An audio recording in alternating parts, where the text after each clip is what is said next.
400 বছরের পুরানো, 1703 খ্রিস্টাব্দে 1703 খ্রিস্টাব্দে প্রতিষ্ঠিত।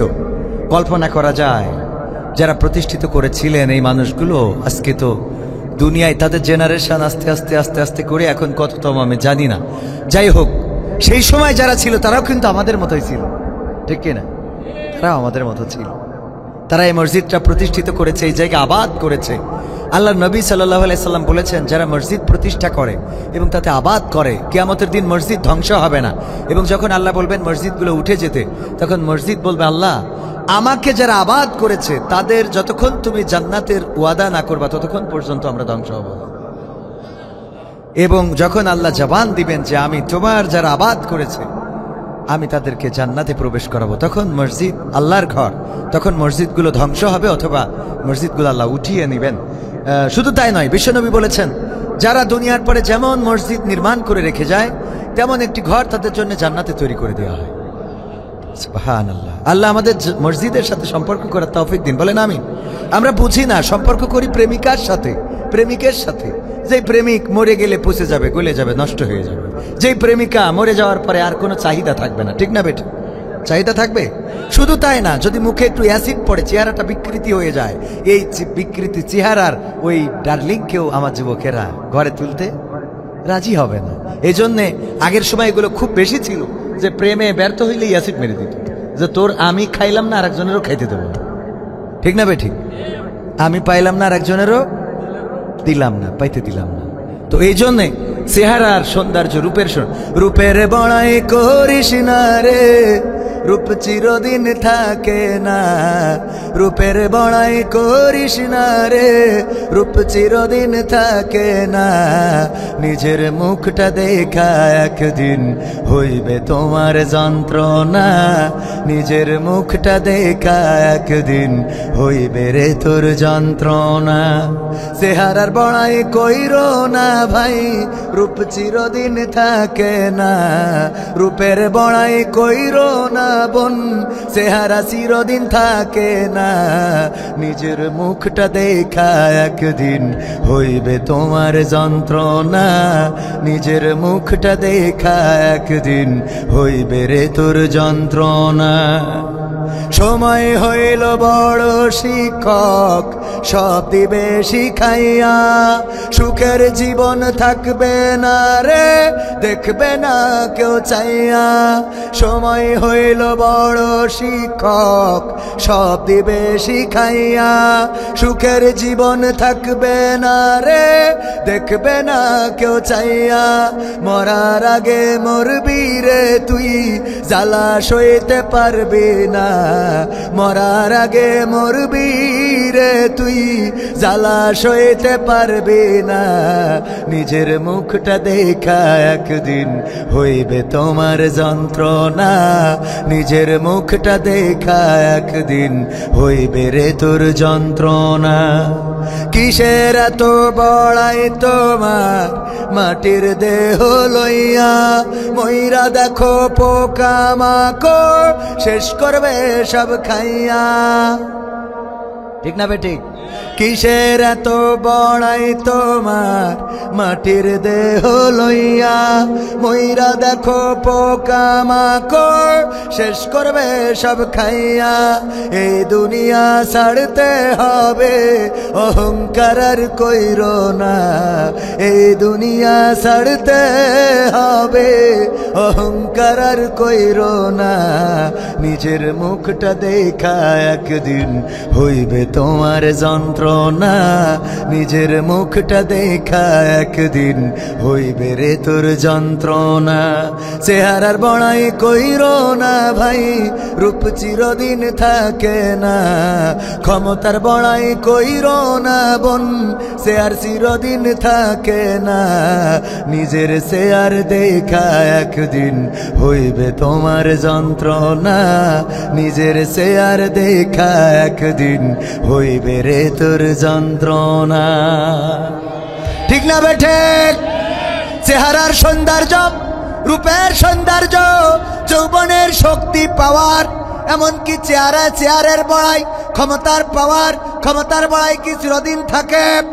16টা বছর যারা এই বাংলাদেশে কথা বলতে পারে নাই, রাস্তায় নামতে পারে নাই, আন্দোলন করতে পারে নাই, নেত্রীর বাড়ির সামনের গাড়িটা সরাইতে পারে নাই, 16টা বছর যারা তাদের নেতা অ্যারেস্ট হওয়ার পরে ছাড়াইতে পারে নাই, নয়া পল্টনে অফিস খুলতে পারে নাই, এখন তাদের ভূমিকা বাঘের মতো। বলেন ঠিক না বেঠিক?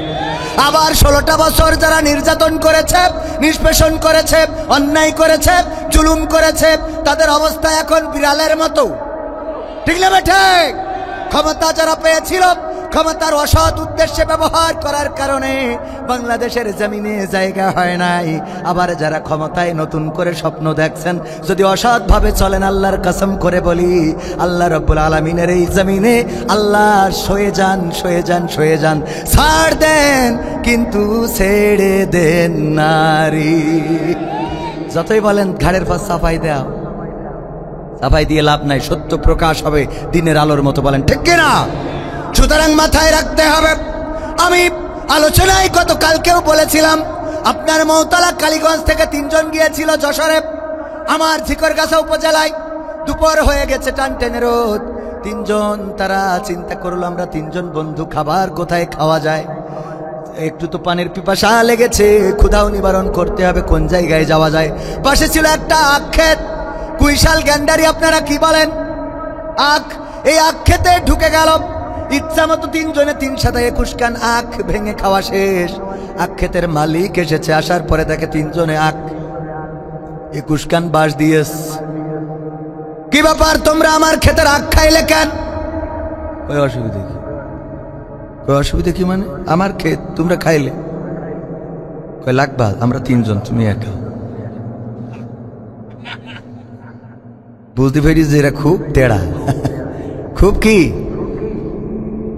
না লাগবো না। তোমাদের বাড়ি কোথায়? কালীগঞ্জ, সাতক্ষীরা। আমরা সাতক্ষীরার পোলা, 80 টাকা তুলা, যদি আমাদের জেলায় ট্রেন রাস্তা নেই। কি ট্রেন রাস্তা হবে? নেই তাই কি? ওই দাবারন্তে ঘুরো, অত ব্যাক করে ঘুরানো যায় না তো, এই জন্যে এখনো হয়নি, হবে ইনশাআল্লাহ, আল্লাহ কবুল করুক। বলে না আমিন। তো এই ট্রেন নাই, অসুবিধা নাই। সাতক্ষীরার পোলা 100 টাকা তোলা, লাগবা নাকি? কয় না, তোমাদের সাথে লাগবো না, আমি একটু জানতে চাই তোমাদের পরিচয় কি, নাম কি? একজন বলল, আমার নাম শ্রী শ্রী হরিপদ। সবাই জিকির করেন, লা ইলাহা লা ইলাহা ইল্লাল্লাহ, লা ইলাহা ইল্লাল্লাহ, লা ইলাহা ইল্লাল্লাহ, লা ইলাহা ইল্লাল্লাহ, লা ইলাহা ইল্লাল্লাহ, লা ইলাহা ইল্লাল্লাহ, মুহাম্মাদুর রাসূলুল্লাহ, সুবহানাল্লাহ ওয়ালহামদুলিল্লাহ, লা ইলাহা ইল্লাল্লাহ, সুবহানাল্লাহ ওয়ালহামদুলিল্লাহ, লা ইলাহা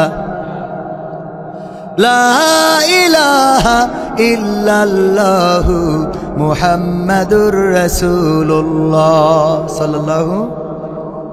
আমি দেখলাম যে এখানে কয়েকবার বিদ্যুৎ গেল না, কয়েকবার আমি আসার পরে। তো এত বিদ্যুৎ যাবে কেন? বাংলাদেশে একটু মনে হয় ইচ্ছা করে ডিস্টার্ব করছে কিনা, আল্লাহ হেদায়েত নসিব করুন। বলে না আমিন। তো যাই হোক, ওই 3 জন, একজন বলল আমার নাম শ্রী হরিপদ, বলল বুঝলাম তুমি হিন্দু। আর একজন, তোমার নাম কি? বলল আমার নাম মিস্টার মানিক বিশ্বাস। বুঝলাম তুমি মিস্টার লাগাইছো, তুমি মনে হয় খ্রিস্টান। কয় হ্যাঁ আমি খ্রিস্টান। বলল তোমার নাম কি? বলল আমার নাম আব্দুর রহমান। বলল তার মানে তুমি মুসলমান। এখন শোনো, এই ক্ষেত্রে আমার আখ খেয়েছো তোমরা, আমার কোনো আপত্তি নাই, তবে আমার একটু কথা ছিল। কি কথা? আমার কথা হলো, এই যে মুসলমান আব্দুর রহমান, সে আমার জাত ভাই, সে আখ খাবে কেন? যদি প্রয়োজন হয় তার বাড়ির জন্য নিয়ে যাবে সাতক্ষীরায়, আমি বেঁধে দিয়ে দেবো, আটি বেঁধে নিয়ে যাবে, কোনো অসুবিধা নাই। এই যে খ্রিস্টান, সেও তো আমাদের ঈসা নবীকে মানে। ঈসা আলাইহিস সালামের পূর্বে যত নবী আছে সবাইকে মানে, ও শুধুমাত্র আমাদের নবী মুহাম্মদকে মানে না। ওরা তো আমাদের আহলে কিতাবের লোক, সুতরাং সেও আখ খাবে, কোনো সমস্যা নাই। কিন্তু আমার দুঃখ হইল, এই 33 কোটি দেবতার পূজা করে কোনো নবী মানে না, এই শালা হিন্দু আখ খাবে কেন? ওরা 2 জন বলছে কথা তো ঠিক, হ্যাঁ, কথা তো ঠিক। কয় যদি অনুমতি দাও তাইলে এইটার একটু সাইজ করতে চাই, কয় দেও বাটা, কোনো অসুবিধা নাই, দাও বাটাম। ওইটারে পিটাই আইলের পরে রাখার পরে এবার ক্ষেতের মালিক বলছে, ওগো আমার মুসলমান ভাই, তুমি আব্দুর রহমান, তুমি আঁকতো খাবা খাবা, যদি বোর বাইরে শালিরা থাকে তাদেরও দিবা, কোনো অসুবিধা নাই। তুমি আমার মুসলমান, তোমার সাথে এহকাল পরকাল একই সম্পর্ক আমাদের। কিন্তু আমাদের দুঃখ, আমার দুঃখ হলো এই যে খ্রিস্টান এই শালা খাবে কেন? মুসলমান বলছে কথা তো ঠিক, যদি অনুমতি দাও তাইলে পিটাইতে পারি। কয় ঠিক আছে, অনুমতি দিলাম। ওরে পিঠাইছে, পিটানোর পরে বলছে, দোস্ত আব্দুর রহমান, তুমি তো আমার মুসলমান ভাই, তোমারে দাওয়াত করে খাওয়াইতেও কোনো দুঃখ নাই। শোনো, ইসলাম ধর্মে চুরি করলে শাস্তি কি? কয় হাতের কবজি কেটে দিয়া। কয় তোর কোনো শাস্তি নেই, খালি কবজি কেটে দেবো, বুঝা হাত নিয়ে সাতক্ষীরায় যাবে। তিনটারে সাইজ করার পরে যখন চলে এসেছে ক্ষেত মালিক, তিনজন বলল, আরে দোস্তরা, যদি আমরা প্রথমে সাতক্ষীরাবাসী, কালীগঞ্জবাসী, মৌতলাবাসী কোনো একটা পরিচয় নিয়ে যদি দাঁড়িয়ে থাকতাম, কে হিন্দু, কে বৌদ্ধ, কে খ্রিস্টান, কে মুসলমান, এই বিচার বিবেচনা না করে আমরা সাতক্ষীরার সন্তান, এটা যদি আমরা বুকে ধারণ করে এখানে আমরা ওই ক্ষেত মালিকের সাথে লড়াই করতাম, তাইলে আমরা ক্ষেত মালিকরে উল্টো পিটাইয়ে হয় পাতালে নাই হাসপাতালে পাঠাতাম। ঠিক না ভাই? ঠিক। হয় পাতালে যেত, না হয় হাসপাতালে যেত। কিন্তু আমরা যখন ভাইয়ে ভাইয়ে, একজন হিন্দু, একজন খ্রিস্টান, একজন মুসলমান, আমরা পার্থক্য করে ফেললাম, তখন তার সহজ হয়ে গেল, একজন একজন করে আমাদের সাইজ করে দিল। এখন এই বাংলাদেশে বলতে চাই, 16টা বছর যারা নির্যাতনের মধ্যে ছিলেন, 16 বছর কথা বলতে পারেন নাই, রাস্তায় দাঁড়াতে পারেন নাই, অফিস খুলতে পারেন নাই, নেত্রীর বাড়ির বালুর ট্রাক সরাইতে পারেন নাই, আন্দোলনে নামতে পারেন নাই, খুন হয়েছেন, গুম হয়েছেন, নির্যাতনের শিকার হয়েছেন, এখনো 16 মাস পার হয় নাই। কি এমন হয়ে গেল আপনাদের এই অবস্থায় চলে আসলেন? আবার যারা ক্ষমতায় ছিলেন 16 বছর, ক্ষমতা ছেড়েছেন, এই ছাত্র আন্দোলন করেছে, ছাত্ররা আপনাদের চেয়ার থেকে বিতাড়িত করেছে, এখনো 16 মাস পার হয় নাই, কেন আবার হরতাল অবরোধ রাখেন? সব জায়গায় সহনশীলতার দরকার আছে না নাই? এ ভাই, তোরা কি মানে আমি বুঝতে পারতেছি না, কি শুরু করলি? আমার একটু কদিনই ভাই কারেন্ট এসে, হ্যাঁ, তা নাও সাউন্ডটাও ঠিক করে নাও। শুনে সাউন্ড তো ভালো, মনিটরটা আর একটু বাড়াই দিলেই হচ্ছে, খুব ভালো সাউন্ড, মাশাআল্লাহ। মাইক নিলে এটা নিতে হবে আগামীতে, মন থাকবে ভাইয়ারা আমার। তাইলে এই তিনজন যদি ঐক্যবদ্ধ থাকতো, ওদেরকে কেউ মারতে পারতো না, হাসপাতালে পাঠাতে পারতো না, আহত করতে পারতো না।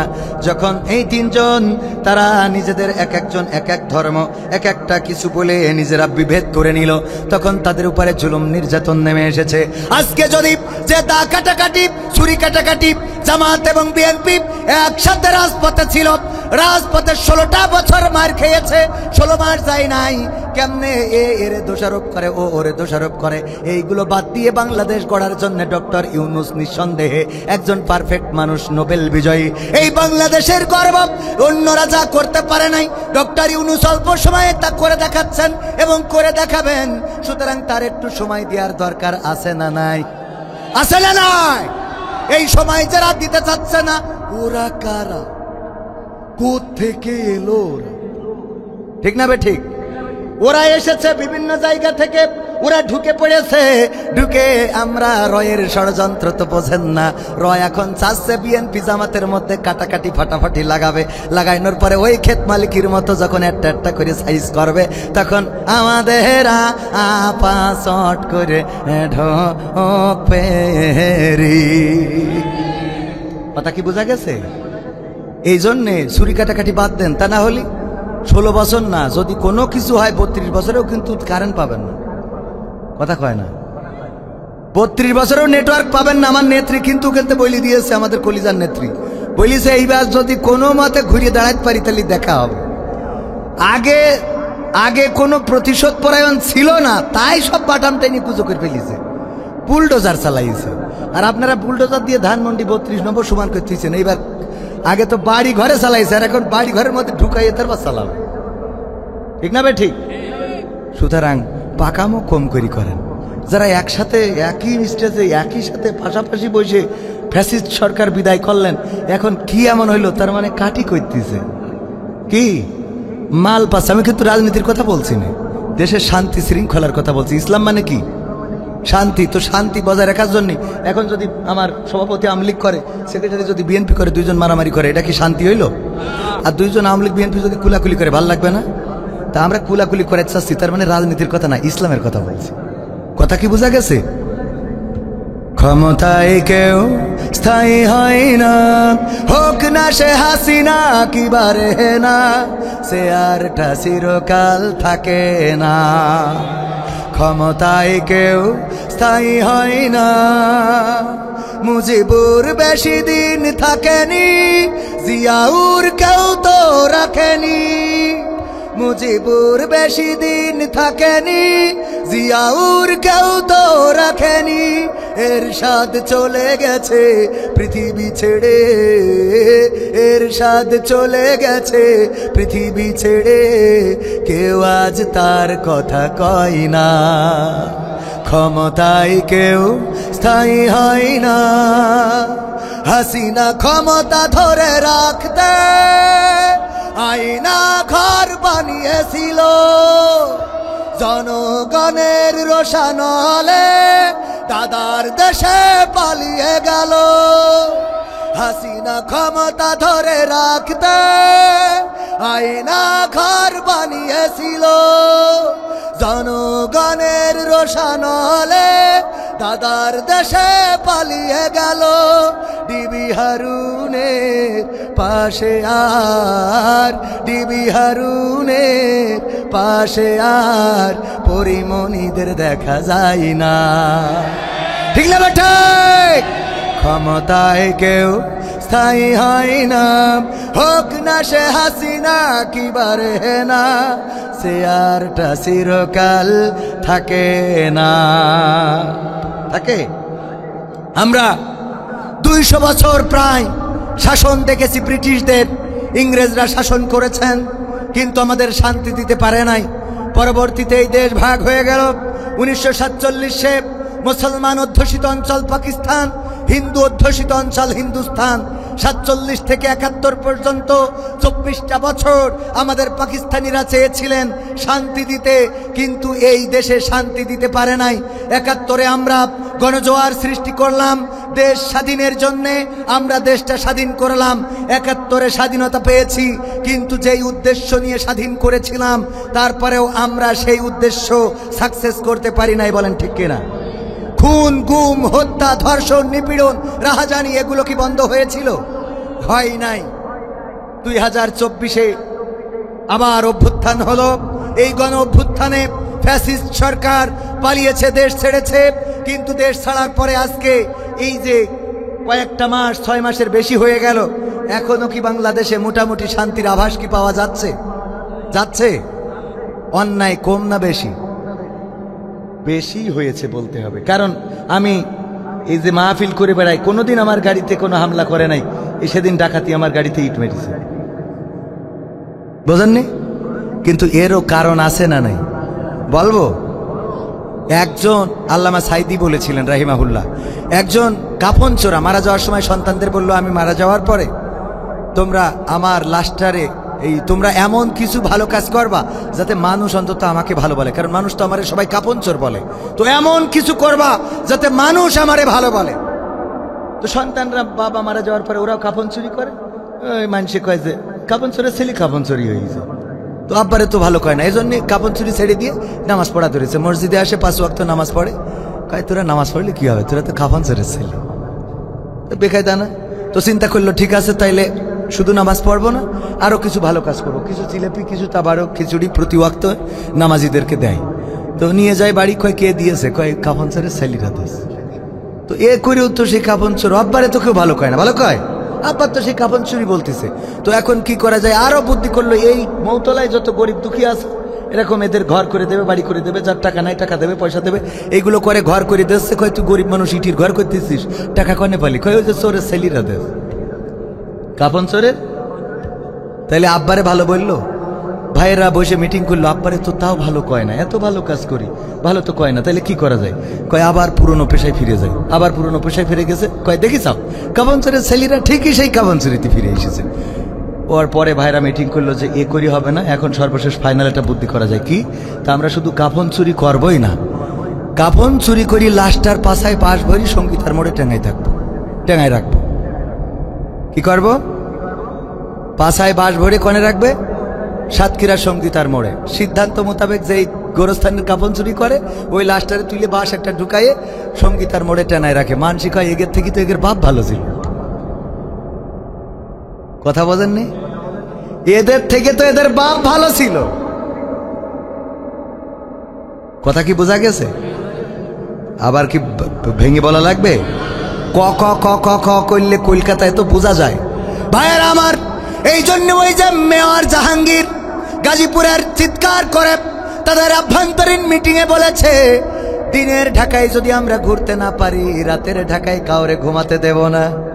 যদি ঢাকার নেতা এটা বলে, তাইলে কিন্তু সাতক্ষীরা কালীগঞ্জের নেতারাও বলে, দিনের কালীগঞ্জে যদি আমরা ঘুরতে না পারি, তাইলে রাতের কালীগঞ্জে কাউরে ঘুমাতে দেব। এই জন্য অন্যায় বাড়িয়েছে, জুলুম বাড়িয়েছে, গাড়িতে ইট মারে, ভাঙচুর করে, চুরি করে, ছিনতাই করে, ডাকাতি করে। আর প্রশাসনেও আছে তাদের নিয়োগ করা লোক, তাদেরকে ডেকে পাওয়া যায় না, তারা সাড়া দেয় না। 90% বেশি প্রশাসন তারা এখন আইন প্রয়োগ করে না। তারা মজা নিতে চায় যেন এই বাংলাদেশের মানুষ বলতে পারে, আগেই তো ভালো ছিলাম। কথা কি বোঝা গেছে? মানে যেন বলতে পারে, আগেই তো ভালো ছিলাম। এই কথা বলানোর জন্য একটা ষড়যন্ত্র হচ্ছে। এই ষড়যন্ত্র রোখার দরকার আছে না নাই? আমরা বলি, আমরা ইংরেজদের শাসন দেখেছি, পাকিস্তানিদের শাসন দেখেছি, এমনকি এই বাংলাদেশ নিয়ে স্বপ্ন দেখিয়েছে। কেউ বলেছে সোনার বাংলা গড়ব, কেউ বলেছে সবুজ বাংলা গড়ব, কেউ বলেছে নতুন বাংলা গড়ব, কেউ বলেছে ডিজিটাল বাংলা গড়ব, আর কেউ বলেছে স্মার্ট বাংলাদেশ বলে স্টেজ ভেঙেছে। ঠিক না বে ঠিক? আমরা সব দেখেছি, কিন্তু এই বাংলাদেশে শান্তি দিতে পারে নাই। পেরেছে? এই বাংলাদেশে শান্তি আনতে পারে নাই। সোনার বাংলা গেল, সবুজ বাংলা গেল, গ্রিন বাংলা গেল, লাল বাংলা গেল, নতুন বাংলা গেল, পুরাতন বাংলা গেল, ডিজিটাল বাংলা গেল, স্মার্ট বাংলা গেল। শান্তি যেহেতু দিতে পারে নাই, আমরা আগামীতে এই বাংলাদেশে আর সবুজ গ্রিন নতুন পুরাতন নয়, আগামীর বাংলাদেশ দেখতে চাই ইসলামের বাংলাদেশ, আল কোরআনের বাংলাদেশ। কারা কারা রাজি দুটি হাত দেখতে চায়?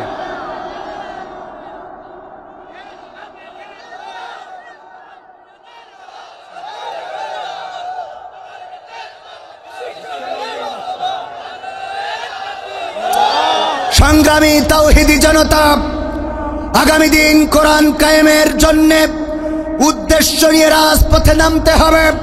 যারা মনে করেন আমরা আসার পরে ইসলামের কথা বলি, এটা জামাতে ইসলামীতে টেনে নিয়ে যান, অথবা চরমনায়ে টেনে নিয়ে যান, হেফাজতে ইসলামে টেনে নিয়ে যান, তাবলিগ ইসলামে টেনে নিয়ে যান, তাদেরকে স্পষ্ট করে বলে দিতে চাই, এই বাংলাদেশে যদি আওয়ামী লীগ চাই কোরআন কায়েম করে দিতে, এমন আওয়ামী লীগ করতে আমাদের কোনো আপত্তি নাই।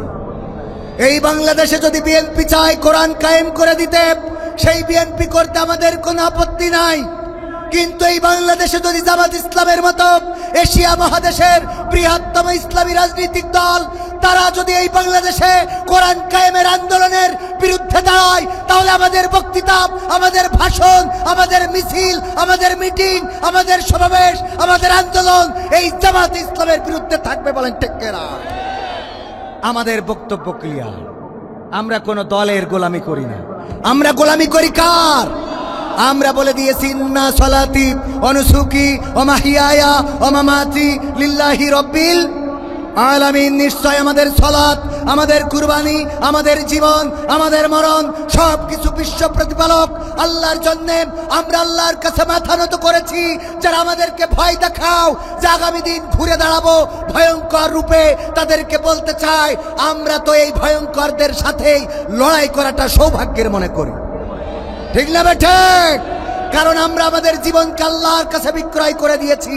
আমাদের আল্লাহ বলেছেন, ইন্নাল্লাহা আশতারা মিনাল মুমিনিনা আনফুসাহুম ওয়া আমওয়ালাহুম বিআন্না লাহুমুল জান্নাহ।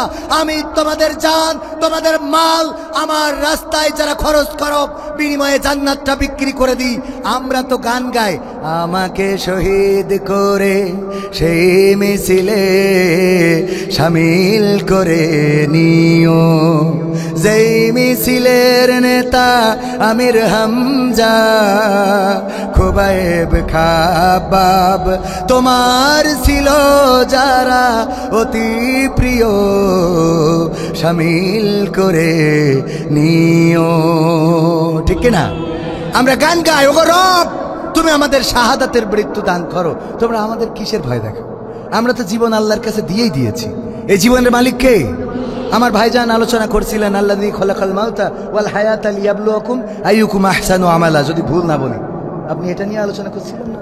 আল্লাহ আমাদের এই জীবন মৃত্যু দিলেন, এই সৃষ্টি করে একটা সময় দিলেন। এই সময়ে পরীক্ষা নিতে চান যে কারা আল্লাহর রাস্তায় আমলের দিক থেকে এগিয়ে থাকে। আমরা কি দিয়ে এগিয়ে থাকবো? আমল দিয়ে, নেক আমল দিয়ে। নেক আমল যারাই করাবে। আমাদের জামাত সরকার ধরে নেন, যদি জামাত ইসলাম ক্ষমতায় যায়, ইসলামের বিরুদ্ধে দাঁড়াইলে এই জামাতের পক্ষে কথা বলা যাবে না, কথা বলা যাবে না। আজকে দেখেছি চরমনায়ের মাহফিলে একজন বৌদ্ধদের নেতা বা তাদের ধর্মযাজক, ধর্মগুরু এসে সেখানে ভাষণ দিয়েছেন এবং তার ভাষণের মধ্যে খ্রিস্টান একটি কোরআনের আয়াতে কারিমার অংশ বলেছেন, কুল্লু নাফসিন যায়িকাতুল মাউত। খ্রিস্টান না, বৌদ্ধ। চরমনায়ের মাহফিলে খ্রিস্টান এসে তিনি সম্প্রীতির সাথে কথা বলেছেন তো বলেছেন, পাশাপাশি যেটা বলেছেন কুল্লু নাফসিন যায়িকাতুল মাউত, প্রত্যেক প্রাণীকে মৃত্যুর স্বাদ গ্রহণ করতে হবে। এরপরে তিনি মোটামুটি একটা বক্তৃতা দিয়েছেন। দেখেন, একজন বৌদ্ধ, একজন খ্রিস্টান, একজন হিন্দু, তারাও কিন্তু বোঝে যে এই দুনিয়া চিরদিনের নয়, পৃথিবী ছেড়ে চলেই যেতে হবে। 300 বছর 400 বছর আগে প্রতিষ্ঠা করা এই মসজিদ যারা করেছেন তারা আজকে নাই। আবার এই মসজিদের বিরুদ্ধেও দাঁড়ায় এমন মানুষ আছে না নাই? তারাও 300 বছর আগে যারা ছিল এখন কি আছে? নাই। আজকে কোরআনের পক্ষে যারা, এরাও থাকবে না, কোরআনের বিপক্ষে যারা, তারাও থাকবে। সবাইকে চলে যেতে হবে। হয়তো কেউ এই দেশে থাকবে, কেউ এই দেশে থাকবে না। একটা সময় পরে চলে যাওয়া লাগবে, এটা তো নিশ্চিত, এটা তো নিশ্চিত। সুতরাং আল্লাহর কাছে নিবেদিত হইলে কোনো ক্ষতি আছে? আমি কাউকে বলি না যে আপনারা জামাত ইসলাম, হেফাজতে ইসলাম, তাবলিগি ইসলাম, চরমনাই ইসলাম করেন না। কোরআনের জন্য ঐক্যবদ্ধ হতে হবে। কিসের জন্য? মুসলমানে দ্বন্দ্ব করা চলবে না, সীসা ঢালা প্রাচীর হবে কখনো তা টলবে না। মুসলমানে দ্বন্দ্ব করা চলবে না, সীসা ঢালা প্রাচীর হবে কখনো তা টলবে না। তবেই শান্তি পাবে, অশান্তি দূর হবে, তবেই শান্তি পাবে, অশান্তি দূর হবে। কেউ আর মুসলমানের বাজে কথা বলবে না। মুসলমানে দ্বন্দ্ব করা চলবে না, সীসা ঢালা প্রাচীর হবে কখনো তা টলবে না। কে আওয়ামী, কে বিএনপি, কে জামাত ইসলাম, এটা আমাদের নয় পরিচয়, মুসলিম মোর নাম। কে আওয়ামী, কে বিএনপি, কে জামাত ইসলাম, এটা আমাদের নয় পরিচয়, মুসলিম মোর নাম। এ কথা মানলে পরে শান্তি আসবে ঘরে, এ কথা মানলে পরে শান্তি আসবে ঘরে। কেউ আর মুসলমানের বাজে কথা বলবে না। মুসলমানে দ্বন্দ্ব করা চলবে না, সীসা ঢালা প্রাচীর হবে কখনো তা টলবে না। মুসলমানে দ্বন্দ্ব করা চলবে না, সীসা ঢালা প্রাচীর হবে কখনো তা টলবে না। মাঝাবের লড়াই যদি চলে, শান্তি আসবে না রে ভাই কোনই কৌশলে। আসবে? ছাত্র দল, ছাত্র শিবিরের লড়াই যদি চলে, শান্তি আসবে না রে ভাই কোনই কৌশলে। বিএনপি জামাতের মাঝে লড়াই যদি চলে, শান্তি আসবে না রে ভাই কোনই কৌশলে। ঐক্যবদ্ধভাবে থাকলে শান্তি পাবে, ঐক্যবদ্ধভাবে থাকলে শান্তি পাবে। এছাড়া শান্তি পাবার রাস্তা কবু মিলবে না। ঠিক না ভাই? ঠিক। মুসলমানে দ্বন্দ্ব করা চলবে না, সীসা ঢালা প্রাচীর হবে কখনো তা টলবে না। মুসলমানে দ্বন্দ্ব করা চলবে না, সীসা ঢালা প্রাচীর হবে কখনো তা টলবে। ইন্নাল্লাহা ইউহিব্বুল্লাযীনা ইউকাতিলুনা ফি সাবিলিহি সাফফান কাআন্নাহুম বুনিয়ানুম মারসুস। সূরা সাফ 4 নম্বর আয়াত। আল্লাহ রাব্বুল আলামিন বলেছেন আল্লাহ তাদেরকে মহব্বত করেন, ভালোবাসেন, যারা সীসা গালানো প্রাচীরের ন্যায় তার রাস্তায় সংঘবদ্ধভাবে লড়াই করে, সংগ্রাম করে। আজকে আমাদের ভাইয়ে ভাইয়ে দ্বন্দ্ব, ভাইয়ে ভাইয়ে মারামারি, হানাহানি, কাটাকাটি, বিভেদ, এগুলো এই রাজনীতি থেকে সরে আসার দরকার আছে না নাই? সরে আসার দরকার আছে না নাই? আমরা যদি সরে আসতে পারি তবেই শান্তি আসবে, যদি সরে না আসি তাহলে শান্তি আসবে।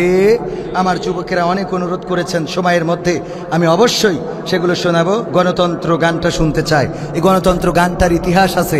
আওয়ামী আমলে গাওয়ার সময় এমন তাড়া করেছিল যে জুতো পাই দেওয়ার টাইম পাইছিল না। এটা হলো জুতো খোলা গান। কি গান? জুতো হারানো জুতো খোলা গান, নোয়াখালীতে। হ্যাঁ মোহতারাম, আপনি এই মসজিদের মাহফিলে প্রথম। আমরা আপনার আলোচনা শুনে মুগ্ধ। আমরা কমপক্ষে রাত 12টা পর্যন্ত আলোচনা করার জন্য জোর অনুরোধ করছি মুসল্লিদের পক্ষ থেকে, মসজিদ কমিটি। আমি তো আলোচনা বিষয়টা হলো যে 2 ঘন্টা করে করি। কয় ঘন্টা? কমপক্ষে 2 ঘন্টা করি। আর 2 ঘন্টা আমি বলে দিই, আমার 8টায় উঠাইলে 10টায়, 9টায় উঠাইলে 11টায়, 10টায় উঠাইলে 12টায়। তো সাতক্ষীরার মানুষ আবার অনেক চালাক আছে। আপনার এই গাবুরাই গেলাম, বললাম যে ভাই আমার স্টেজে কয়টায় উঠাবেন? কয় আপনি আসার সাথে সাথে উঠাবো। আসার গাবুর আছেন তো? তো আমি খুব জোরে গাড়ি চালাই ভাঙা রাস্তাতে, মনে করলাম যাক তাড়াতাড়ি যদি উঠাই তাড়াতাড়ি শেষ করি, বাড়ি যেতে পারলে একটু মানে ঠিকঠাক মতো বাড়েও তো থাকা হয় না, বল। তো যাই হোক, এখন গেছি, আমার সত্যি সত্যি স্টেজে উঠাইছে। উঠাই বলছে সালাম দেন, দিলাম। বলছে আসেন। কনে? তা বলছে এবার রেস্ট করতে হবে। কেন? তা বলছে রাতে 1টার সময় নিয়ে আসবো আপনার। বললাম কলেন যে আসার সাথে সাথে স্টেজে উঠাবেন? বলছে উঠাইছি তো স্টেজে। মানে বুদ্ধির তো শেষ নাই। কয় স্টেজে আসার সাথে সাথে উঠাতে চাইছি, উঠাইছি, এখন চলে রেস্ট করি, তারপরে রাতে 8টায়। পাবনায় অনেকেই মনে করে পাবনার মানুষ পাগল। বিশ্বের বাংলাদেশের সব জেলার পাগলকে পাবনায় নিয়ে ঠিক করে বাড়ি পাঠাই দেয়। হ্যাঁ, ওরা পাগল না, ওরা ঠিক করার লোক। ঠিক করে কি করে? সারা দেশে বাড়ি পাঠাই দেয়। তো পাবনায় দাওয়াত নিলাম। আমি বলে দিচ্ছি যে ভাই যে কয়টাই উঠান আমি কিন্তু 12টায় শেষ করব। 10টায় দিলেও 12টায়, যদি 10:30টায় দেন 12টায়, 11টায় 12টায়, 11:30টায় দিলেও 12টায়, এমনকি 11:45-এ দিলেও 12টায় শেষ করবো। আমার নিয়ে যে আটকে রেখে রেখে রেখে রেখে 12টায় উঠাই বলছে হুজুর এবার দেখি কয়টায় শেষ করে। বুঝলেন? তো আমি আমার শেখ হাসান হাবিব ভাই, আমি ভাইকে বললাম ভাই কয়টায় উঠাবেন? বললো 11টায়। যেহেতু 2 দিন ব্যাপী মাহফিল, পরের দিন আবার আসতে হবে মানুষদেরকে। আমি বললাম আপনি 9টায় উঠাতে পারবেন না আমাকে? বললাম 10টার আগে উঠাইতে পারবেন না? বলতেছে না আমরা ঘড়ি মেইনটেন্স করি, একদম 9টায়। আপনার এই প্ল্যানই আছে, আমাদের স্থানীয় বক্তা, উনি বেশি সময় কথা বলবেন না, আপনাকে 9টায়। কি 9টায়? আমি তো এসে দেখি 9টার সময় হুজুরকে বলি স্টার্ট দিলে। ঠিক বলিস তো? আমি 8:45-এ এখানে পৌঁছাইছি। আমার ইসলামিক সিটি টিভি সাতক্ষীরার আমাদের তরিকুল ভাইকে বললাম ভাই প্রয়োজনে খাবো না, কিন্তু টাইম মতো উঠাইলে টাইম মতো স্টেজে উঠবো। এই যে দেখি ভাই আল্লাহুম্মা সাল্লাল্লাহু পড়ি কেবল স্টার্ট দিলে। তো বললাম আপনারা 9:30-টার আগে পারবেন না। তা উঠতে উঠতে 9:45। তো আমরা ইনশাআল্লাহ আমরা 11:30 পর্যন্ত করলে কষ্ট হবে ইনশাআল্লাহ। তারপরে আরো শোনো ইনশাআল্লাহ। যাই হোক, আমরা যাইতে থাকি। আপনারা তো বলবেন, কিন্তু আপনারাই তো থাকেন না।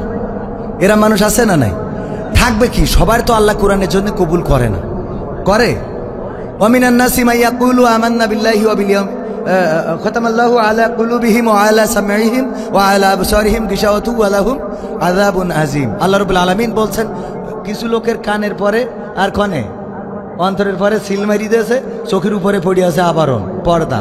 এই পর্দা দিয়ে ও দেখে না, আর এর মধ্যে তো মোহর মারি দিয়েছে। ওর যতই বলেন ও মরিচা সরাতে পারবেন না। কথাটা কার? তো এই মরিচা পড়া মানুষদের আমি কি ভালো বানাইতে পারবো? কোনোভাবে সম্ভব না। দেখবেন অনেকেই আসবে, চলে যাবে, থাকবে না। ওই দূর থেকে শুনবে, মাইকে শুনবে, আসবে না এর মধ্যে। কারণ আল্লাহ সবাইকে এর জন্য কবুল করে না। আমার সেনাবাহিনীর রিটায়ার্ড পারসন দেখেন, আল্লাহ রাব্বুল আলামিন তার মসজিদের জন্য কবুল করেছেন। উনার বাড়ি মুরগি পুষেছে ওনার স্ত্রী, ডিম দিয়েছে 10টা। হুজুররা আসিল, 5টা ডিম রান্না করি সেদ্ধ করি খাওয়াইতেছে। বাকি আছে কয়টা? 5টা। এই 5টা ডিম যখন মুরগি তাওয়া লাগা হয়েছে, আমাদের ম্যাডাম বলতেছে যে সারা জীবন খালি মসজিদের মাদ্রাসা আর মাহফিল দেখি বেড়াইলে মুরগি যে 5টা ডিম নিয়ে বসিছে, এই 5টা ফুটলে আমাদের লাভ হবে। আর 5টা ডিম একটু গ্রামের থেকে খুঁজে আনা যায় না? তো মসজিদে আবার ওই জুম্মায় দান করেছে মানুষের ডিম, 5টাই উঠেছে।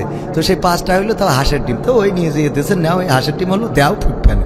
তো ফোটে না ফুটেছে। সকালবেলা হাঁস মুরগি বাচ্চাদের নিয়ে ওয়াজ করতেছে। দেখুন এখন ঠান্ডার সময় আজ দুদিন ধরে খুব কুয়াশা, আবহাওয়া বার্তা বলেছে যে গুড়ি গুড়ি বৃষ্টি হবে, ঝড়ও হতে পারে, তোরা আমার কাছাকাছি থাক, কেউ যেন দূরে যাস নি, আমার পেটের নিচে থাকবি সব সময়, ওমের মধ্যে থাকবি। এই বলি বাচ্চাদের নিয়ে একটু ঘুরে বেড়াচ্ছে যে চল একটু তোদের দুনিয়াটা চিনাই। মুরগির বাচ্চা যে কটা ও কটা মুরগির কাছে থাকছে, কিন্তু হাঁসের বাচ্চা 5টা যেদিকে পানি ওইদিক দৌড় দিচ্ছে, ওইদিক যাস কেন, এদিকে। তোদের এত করে বলতেছে যে এখন ঠান্ডা, আজকে আবহাওয়া খুব নর্মাল গেল, সর্দি লাগলে ডাক্তার দেখাবো ক্ষণতে। এমনি ডক্টর ইউনুস ও ডাক্তারি করতে পারে না, ডক্টর। তো এই জন্যে বলি কই আমার সামিয়ানার নিচেই, পেটের নিচেই থাক। এই বইলিতে আবার একটু রোদ বেরোইছে, নিয়ে বেড়াচ্ছে। পাশে ছিল ওই যে টিউবওয়েলের পচা পানি, ওই 5টা হাঁসের বাচ্চা দেখার পরে ওদের তো মনে আছে কালকে ঈদের নামাজ ঢুকিয়েতে ইচ্ছা করে শুরু করে দিল। মুরগি বলছে আমার বোঝা শেষ, তোদের জন্য আমার কোনো ওয়াজ নেই, তোদের জন্য, তোরা আমার জাতের না, তোরা আমার জাতের না, তোরা বেজম্মা। তোরা যদি আমার জাতের হতিস তা আমার পেটের নিচে থাকতিস, দেখদিন এই 5টা আমার জাতের, ওরা আমার কাছে থাকে, তোরা কাদামে কি করছিস কি? তো যারা জাতের তারা সামিয়ানার নিচে থাকবে, যারা জাতের না ওকে যাই বলেন ও সাত দোকানে যাবে, চটপটির দোকানে যাবে, যাই ইতে ওখানে করতে। বোঝেননি কথা কি? বোঝা গেছে? এমপিরা সব কোথায় গেল? মন্ত্রীরা সব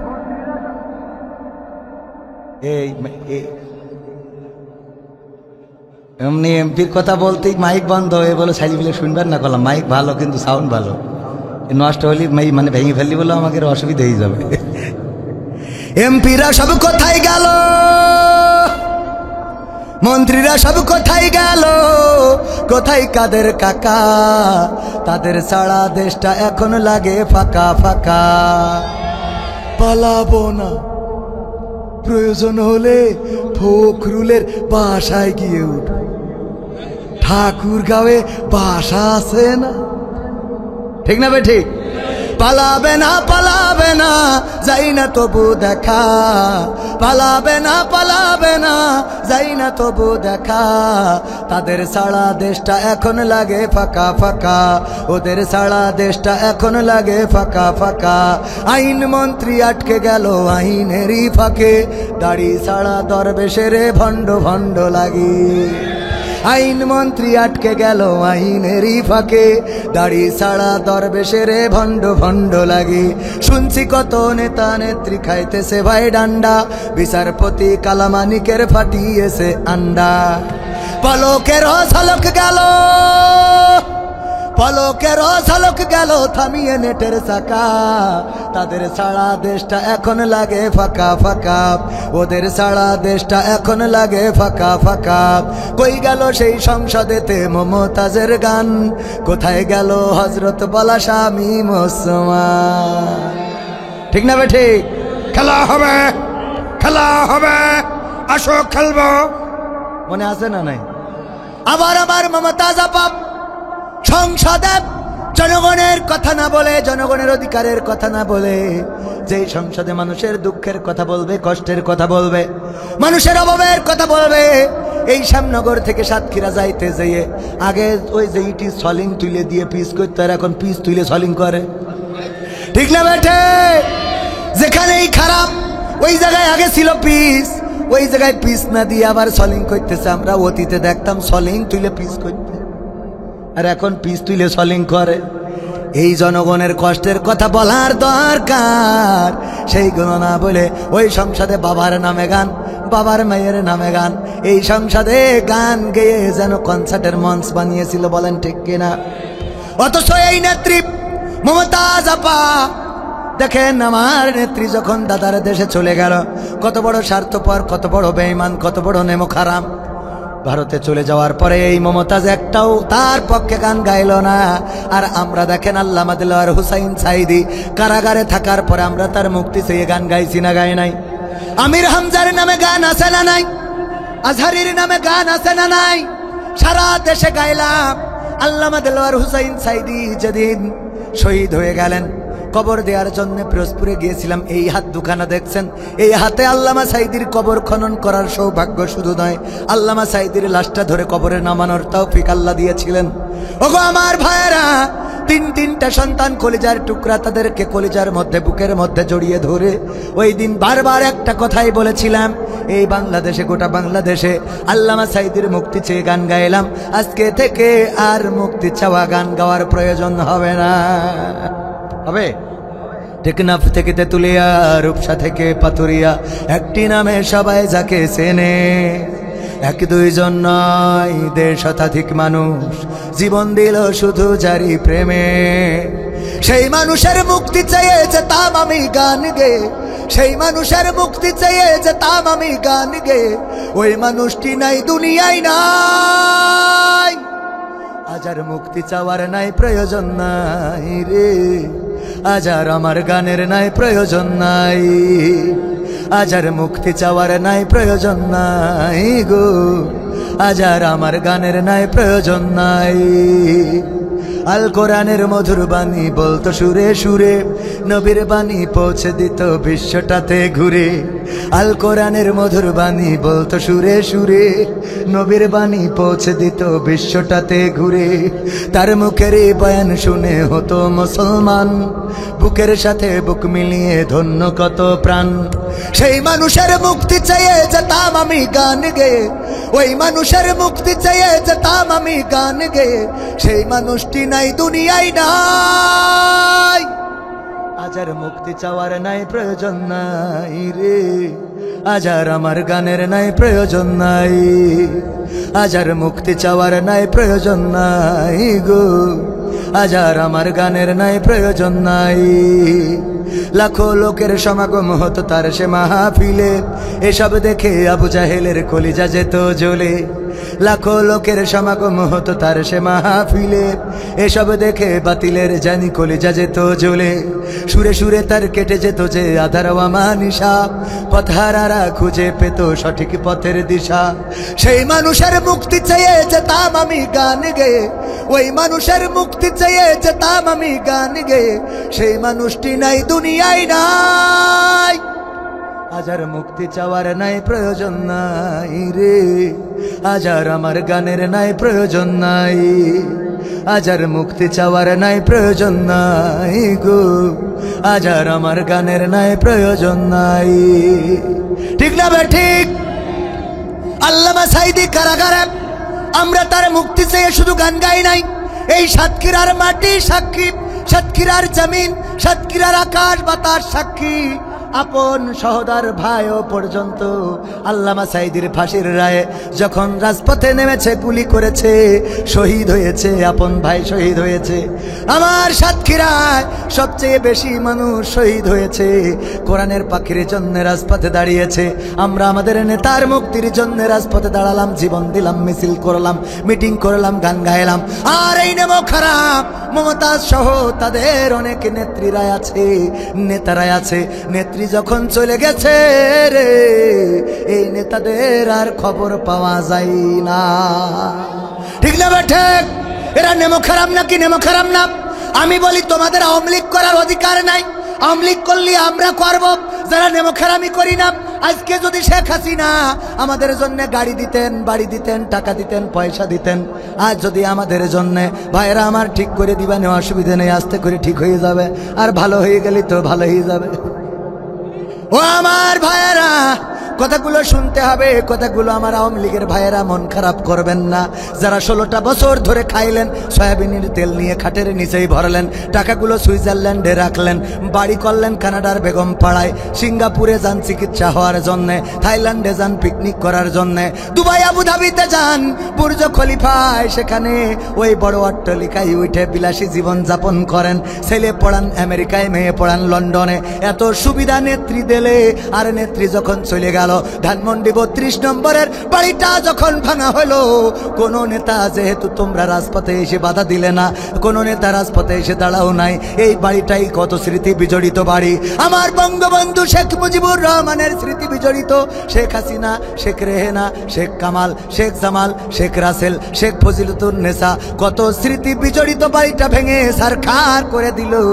আর তোমাদের রাজপথে দেখা গেল না, চায়ের দোকানে বসে বিড়ি টানো আর বলো ভয়ঙ্কর রূপে ফিরে আসবে, তোমাদের কিন্তু নুনু কেটে নেওয়া হবে। কথা কয় না? ঠিক না ঠিক? কারণ তোমরা বড় বড় কথা বলবা, আবার রাজপথে থাকবা না। আমি মমতাজ আপার শিখাই দিলাম, আপারে অন্তত তুমি এখন এই গানটা শোনাও, আমার সোনার ময়না পাখি কোন বা দোষে দাদার কাছে গো আমরা দেশে কেমনে থাকি রে আমার কলজের ময়না পাখি। ঠিক না ঠিক? তবে গান গাচ্ছে না তা না, গান গাচ্ছে গোপনে গাপানে, বলে ও আমার দরদি আগে জানলে তোর ভাঙা নৌকায় চড়তাম না, ভাঙা নৌকায় চড়তাম না, আর এই বিপদে পড়তাম না। ওরে বর্ডারেতে খাইলাম ধরা, বিসিটাও তো পাইলাম না, আগে জানলে তোর ভাঙা নৌকায় চড়তাম না। ঠিক না বেটে?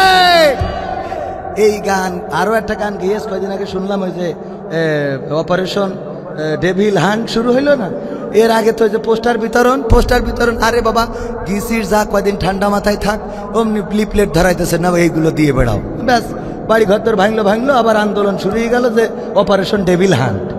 এই ধরে এইবার ধরা খেয়ে বলছে, আমার সাদা গায়ে কাদা লাগাই দিলি প্রাণ সখী গো, আমার সাদা গায়ে কাদা লাগাই দিলি, ভুলাইয়া ভালাইয়া মরে লিপলেট ধরাইয়া দিলি, ওরে ভুলাইয়া ভালাইয়া মরে লিপলেট ধরাইয়া দিলি, ওরে আমার এই সাদা মনে কাদা লাগাই দিলি, ও হাসিনা সাদা গায়ে কাদা লাগাই দিলি।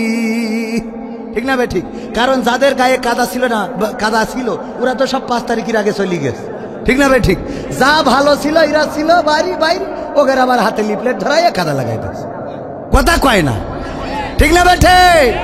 কই গেল সেই সংসদ, মনে আসতো জানছি, কই গেল সেই সংসদেতে মমতাজের গান, কোথায় গেল হজরত বলা স্বামী ওসমান, ইনু মেনন দীপু মনি আছে কারাগারে, বাপ করিলেও পাপ কখনো ছাড়ে কি আর তারে, কোথায় গেল স্পিকারের দৃষ্টি আঁকা বাঁকা, তাদের ছাড়া দেশটা এখন লাগে ফাঁকা। ভাই মাইক তো ভালো ছিল, তো হঠাৎ আবার আমলিক করছে, হ্যাঁ না ভালো থাকতে থাকতে হঠাৎ মানে ওর কাটি করিস কিটা, কেমন লাগে খান্ত? এই ভালো ছিল না আগে, এখন দেখেন দিন কি কথা বোঝা যাচ্ছে, আমার কথাই তো আমি বুঝতে পারিনি, এ তো মনে আছে ওবায়দুল কাদের কথা বলছে। গান যে শোনাবো তো গানের তেজ মেরে দিলেন আপনারা, হ্যাঁ কি হবে? হ্যাঁ, কই গেল সেই সংসদেতে মমতাজের গান, কোথায় গেল হজরত বলা স্বামী ওসমান, ইনু মেনন দীপু মনি আছে কারাগারে, বাপ করিলেও পাপ কখনো ছাড়ে কি আর তারে, কোথায় গেল স্পিকারের দৃষ্টি আঁকা বাঁকা, তাদের ছাড়া দেশটা এখন লাগে ফাঁকা ফাঁকা, ওদের ছাড়া দেশটা এখন লাগে ফাঁকা ফাঁকা, কোথায় গেল আরাফাত আর ব্যারিস্টার সুমন, কথা বলার সময় তারা করে নিয়োজন, মুরগি কবির খাইছে ধরা, জাফর কোথায় আছে, গোপনে কি সেও গেল মোদি দাদুর কাছে, কোথায় গেল সালমের কাড়ি কাড়ি টাকা, তাদের ছাড়া দেশটা এখন লাগে ফাঁকা ফাঁকা, ওদের ছাড়া দেশটা এখন লাগে ফাঁকা। লাগে না অনেকেই বলবেন হুজুর আপনার তো এনেছি কোরআনের কথা বলার জন্য, এমন গান কেন শুনান যেই গানে ওবায়দুল কাদের আছে, যেই গানে ইনু আছে, মেনন আছে, দীপুমণি আছে, আরাফাত আছে, ব্যারিস্টার সুমন আছে। দেখেন আমি এই গান কোরআনের আয়াতে খুঁজে পাইছি, আমার আল্লাহ সূরা সফ 2 এবং 3 নম্বর আয়াত দেখে নেবেন। আল্লাহ বললেন ইয়া আইয়ুহাল্লাযীনা আমানু লিমা তাকুলুনা মা লা তাফআলুন। আমার হুজুর এখানে আছে, আমি তো অত বড় হুজুর না, হুজুরের সাক্ষী রেখে বলতেছি। আল্লাহ বললেন, ওগো ঈমানদারেরা শোনো, এমন কথা তোমরা কেন বলো, যা তোমরা কাজে পরিণত করো, কাজে পরিণত করো না, এমন কথা বলো না। কথাটা কার? আল্লাহ বললেন, কাবুর মাকতান ইনদাল্লাহি আন তাকুলু মা লা তাফআলুন। আমার আল্লাহ বললেন, শুনে নাও, আল্লাহর কাছে এটা অত্যন্ত অপছন্দের, অত্যন্ত ঘৃণার, অত্যন্ত ক্রোধের, অত্যন্ত রাগের, যে তোমরা মুখে যা বলো কাজে তা পরিণত করো না। দেখেন, আমার ওবায়দুল কাদের কাকা বলল, পালাবো না। সে পালাইছে না পালাই নাই? তাহলে কোরআনে যদি এখন নাজিল হইতো, তাইলে ইয়া আইয়ুহাল্লাযীনা আমানু না বলে বলতো ইয়া আইয়ুহাল্লাযীনা ওবায়দুল কাদের লিমা তাকুলুনা মা লা তাফআলুন। এই ওবায়দুল কাদের এমন কথা বলবি না যে কাজ তুই করবি না। কথা কয় না। আসলে আমানু মানে কি? ওবায়দুল কাদের মতো ইমানদার আছে একটা? সবচেয়ে বড় ইমানদার এই বাংলাদেশে শেখ হাসিনা। কিডা? সকালবেলা উঠে আগে যায় নামাজ খোঁজে, তারপরে ফজরের নামাজ, তারপরে যেয়ে কুরআন পড়ে দিনের শুরু করে। ঠিক না বে ঠিক? হ্যাঁ, ঠিক না বে ঠিক? ওই কয়জন কি হয়েছে ভাই আমার কলিজার টুকরারা, মনের মধ্যে কি কষ্ট লাগে বাবা। এই কথা বলতে চাই, নামাজ জানজিরা ধরেছে যে এই কথা বলা লাগবে। ওগের কথা না রাখলি তো হবে না, ঠিক না? মা বোনেরা পর্দার অন্তরান্তে অন্তরাল থেকে বলতেছে, আমাদের কথা তো বলে না, মা বোনদের কথাও বলার দরকার আছে না নাই? আমার আল্লাহ বললেন, ওয়াকরনা ফি বুয়ুতিকুন্না ওয়ালা তাবাররাজনা তাবাররুজাল জাহিলিয়াতিল উলা। ওগো নারীরা, তোমরা পর্দার মধ্যে থাকো, জাহিলি যুগের মেয়েদের মতো সাজুগুজু করে নিজেদেরকে প্রদর্শন করে বেড়ায়ও না। কথাটা চিল্লায়ে বলেন কার? সবাই বলেন কার? সবার মুখে জবান আছে না নাই? ডান হাত উঁচু করে বলেন কার? আল্লাহ বললেন, ওয়াকরনা ফি বুয়ুতিকুন্না ওয়ালা তাবাররাজনা তাবাররুজাল জাহিলিয়াতিল উলা। ওগো নারীরা, তোমরা পর্দার মধ্যে থাকো, জাহিলি যুগের মেয়েদের মতো সাজুগুজু করে নিজেদেরকে প্রদর্শন করে বেড়ায়ও না। আর এখন আমাদের ঘরে ঘরে বিউটি পার্লার আছে না নাই?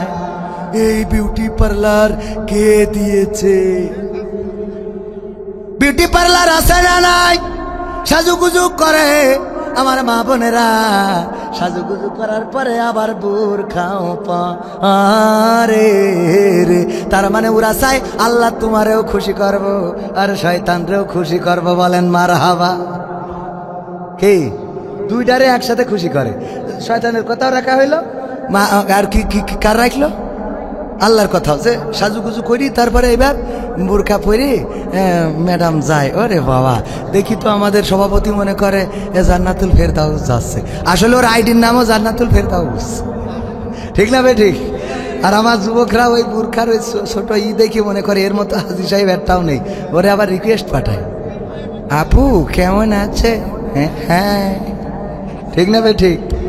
আপনার জন্যে আপনার না খুব ভাল লাগে।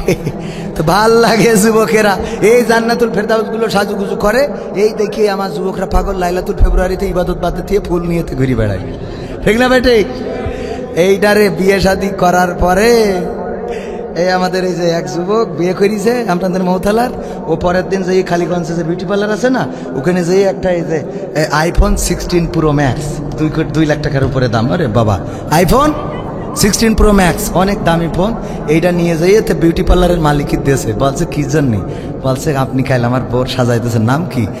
মিস্টার আবেদা না মিসেস আবেদা? বলছে হ্যাঁ, আবেদা নামের একজন সাজাইছিলাম। তা এটা আমার জন্য কিসের জন্য?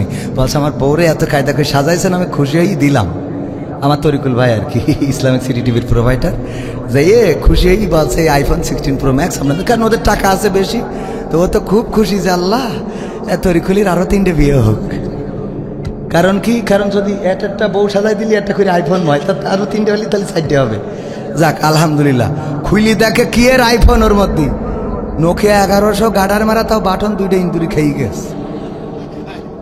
লিখা রয়েছে এখন কেমন লাগে।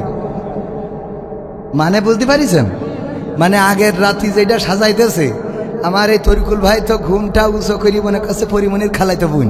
সকালবেলা ওয়াশরুমতে বেরোয় দেখে আল্লাহ, এ তো নোকিয়া 1100 গাডার মারা বাটনেও কাজ করছে না। কথা কি বোঝা গেছে? এত সাজে আমার যুবকরা পাগল হয়ে যায়, আবেদা তোরে ছাড়াবা আসবো না রে। এবার বিয়ে করার পরে এক গোসলে যখন মিকাব ধুয়ে যায়, তখন এবার ওই যে গান গায়, আমি পারি না আর পারি না, আমি কেন মরি না, আজরাইল কি চিনে না আমারে গো, আমি পারি না আর পারি না। তোমার কোনো দোষ নেই, বিউটি পার্লারের দোষ, আর আমার ছিল ভুল, পায়ের পাতা না দেখে জীবনে করেছি বড় ভুল, আমারই তো ভুল। কি না দেখে? পায়ের পাতা, কারণ এলে তো মাল মাখায় না, মাখায় মুখ। এই জন্যই মুখ দেখার আগে আগে পাত দিকে তাকায় দেখবেন যে নেটওয়ার্কে টাওয়ার পাচ্ছে কিনা। কথা মনে থাকবে? আর মা বোনেরা আপনারা বোঝেন, ফাঁস করে দিয়ে গেলাম।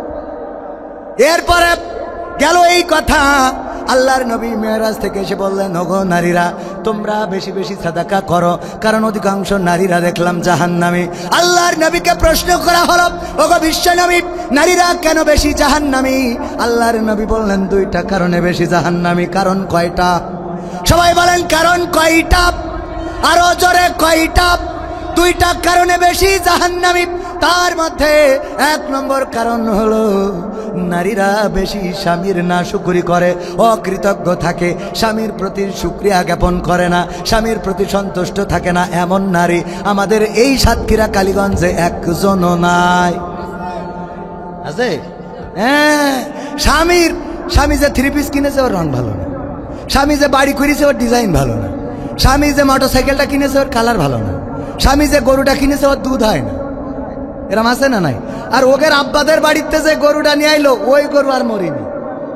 ওই গরু পুরা বুড়ো হয়ে কবরে যাইতে গেল, কিন্তু এখনো সভাপতি সাহেব ওই গরু এটা যে নিয়ে আইলো বিয়ের সময়, গরু তো না, যখন নিয়ে আসছিল মানসি মনে কাছে এক্সরার কাগজ নিয়ে যাচ্ছে, মানে পাজরার কাঠির যে অবস্থা, মনে করলো যে বুকির এক্সরা করিতে নিয়ে যাচ্ছে। সেই গরু কোনদিন মরিনি। ওই গরুর কথা আমৃত্যুকাল শুনতে হবে। কি সভাপতি বলছে যে যাক, আমি রিটায়ার্ড করলাম, তো সাতক্ষীরায় একটা জমি পাইছি সঙ্গীতা মোড়ের পাশে, তাই একটা জমি কিনেছি 5 শতক, চলো আজকে রেজিস্ট্রি। তা বলছে আব্বাকে বাড়িতে গরুটা এনে দিলাম বলে এত দূর হয়েছে আব্বাদের বাড়িতে। এরপরে ওখানে একটা 5 তলা বিল্ডিং হাঁকাইয়েছে সভাপতি সাহেব জনাব শেখ জাহাঙ্গীর আলম। আপনি তো শেখ পরিবারের লোক, তো কথা তো সব আপনার বিরুদ্ধে চলে গেল। কি করব, আপনি আগে তো তাহলে শেখ হাসিনার কথা না কই থাক। না না না, আমরা না না, আপনার সামনের পর বসি আমি শেখ হাসিনার স্বৈরাচার বলতে পারিনি। ও যে ফ্যাসিস্ট সরকার, এটা না। হ্যাঁ না, ওনার সামনে বসে আমি শেখ হাসিনা স্বৈরাচার, ফ্যাসিস্ট, সে মিথ্যাবাদী, এগুলো বলা ঠিক না। হ্যাঁ তো এখন জাহাঙ্গীর আলম ভাই ওখানে কয়তলা বাড়ি করিস? বলছে চলো আজকে ফিতে কেটে উদ্বোধন, সব গোছাইনো শেষ, তুমি ফিতে কেটে দেওয়া। যাওয়ার সময় মোড়ের মাথায় দাঁড়াই বলছে আব্বা বাড়িতে গরুটা আনিলাম বলে এতদূর করতে পারিস। এরপরে একটা গাড়ি কিনেছে প্রিমিয়াম 35 লাখ টাকা দিয়ে, ওইটা কিনে বলছে যে ওটো একটু গাড়িটাই তোমার একটু কালীগঞ্জটা ঘুরাই দেখাবো, আগে তুমি ওটো ওই সিটি, তারপরে অন্য লোক উঠবে। গাড়ি দরজা খুলেই উকি দিয়ে বলছে আব্বাকে বাড়িতে গাই গরুটা না আনলে অত দূর হইতো না। ঠিক না ভাই? ঠিক। এরপরে আমার ধারণা হইল যদি জান্নাতের সিঁড়িতে দেখা হয় তাও ধাক্কাতে বলবে আব্বাকে বাড়িতে গায়ে গরুটা এনে দিলাম বলে আজকে জান্নাতে। ঠিক না ভাই? ঠিক। ওই গায়ে গরু আর মরল না, মানে ওপারে যেও মারবে না, ওই জান্নাতে গল্প করতে করতে কখন বলবে যে ফল খাচ্ছা, আব্বাকে বাড়িতে গায়ে গরুটা আনিলাম বলে। তা না হলে এত স্বাদের ফল তোমার খাতিতে না। আর এই উনি যত গরু কিনেছে ওর দুধ হয় না, বাছুর হয় তাও নর্মাল। হ্যাঁ, উনার ভাইরা ভালো না, সিয়ারা ভালো না, দেখতে টেনে, মার কথা ভালো না, ব্যবহার ভালো না, আর শাশুড়ির মুখ দিয়ে ওরে বাবা মনে হয় মধুচুরি করে, কথা কয় না। এরাম নারী আছে না নাই? স্বামীর প্রতি অকৃতজ্ঞ। এক হুজুর বলছে ভাই আমি একটা বুদ্ধি করলাম। কি? আমি বুদ্ধি করি আমার বোর যাই কিনে দিই ওর পছন্দ হয় না, খালি মানসিকতা পছন্দ হয়। কয় দেখো ওদের মোটরসাইকেলটা কত সুন্দর, দেখো ওই বাড়ির কালারটা কত সুন্দর, দেখো ওর শাড়িটা কত সুন্দর। তো আমি বুদ্ধি করি সাতক্ষীরাতে একটা গাড়ি, ওই আমার তরিকুল ভাই আর কি, সাতক্ষীরাতে সুন্দর করে একটা শাড়ি কিনেছে, অনেক জাঁকজমকপূর্ণ রং, খুব দাম দিয়ে 15-20 হাজার টাকা, ওনার কাছে কিছু না। তো এটা কিনেছে, কিনে নিয়ে যেয়ে ডাইনিং টেবিলের পর রেখে ওই স্ত্রী বলছে খাতি দাও। তো স্ত্রী খাতি দিচ্ছে আর ওই 8 চোখে খালি শাড়ির দিকেই চোখ যাচ্ছে, মানে ওদের তো চোখ বোঝেনি, যদি কোনো বাড়ি কিছু হয় ছোট্ট ফুটো থাকে তাকাই দেখবে কিছু হলি শুনেছিস কি ওই আল্লাহ শুনিস না এখনো? ওরে আল্লাহ, সে কি ঘটনা, কি ঘটনা!